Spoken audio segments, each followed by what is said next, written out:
దేశంలో మొట్టమొదటిసారిగా నీటి అడుగున పరిగెత్తే మెట్రో రైలు సేవలు అందుబాటులోకి వచ్చాయి. కోల్కతాలో నిర్మించిన అండర్ టన్నెల్ మెట్రో మార్గాన్ని ప్రధాని మోదీ ప్రారంభించారు. Kolkata east west metro corridor కింద దాదాపు 120 కోట్లతో దీన్ని నిర్మించారు. ఈ సొరంగ రైలు మార్గం హుగ్లీ నది కింద ఉంది. सौंपने से इनकार कर दिया गया या कि पुलिस के द्वारा, तो इस तरह का अपराधियों को संरक्षण।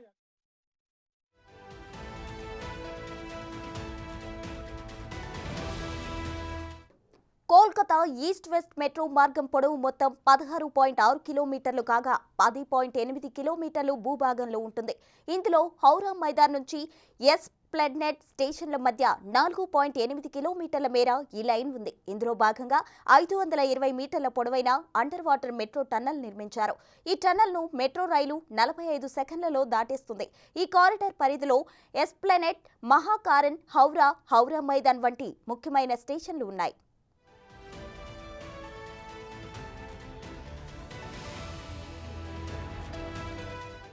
లండన్, ప్యారిస్ కారిడార్లోని యూరోస్టార్ సర్వీస్ మాదిరిగా ఈ సొరంగ మార్గాన్ని రూపొందించారు.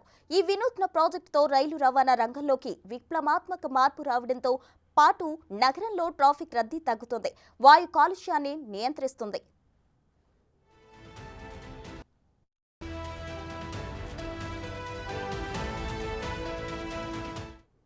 కొన్నిసార్లు సాంకేతిక కారణాల వల్ల మెట్రో సేవలకు అంతరాయం ఏర్పడుతూ ఉంటుంది. అలాంటిది అత్యవసర సమయాల్లో ప్రయాణికులు భయాందోళనకు గురవకుండా పక్కనే నిర్మించిన నడక మార్గాన్ని కూడా వినియోగించుకోవచ్చు.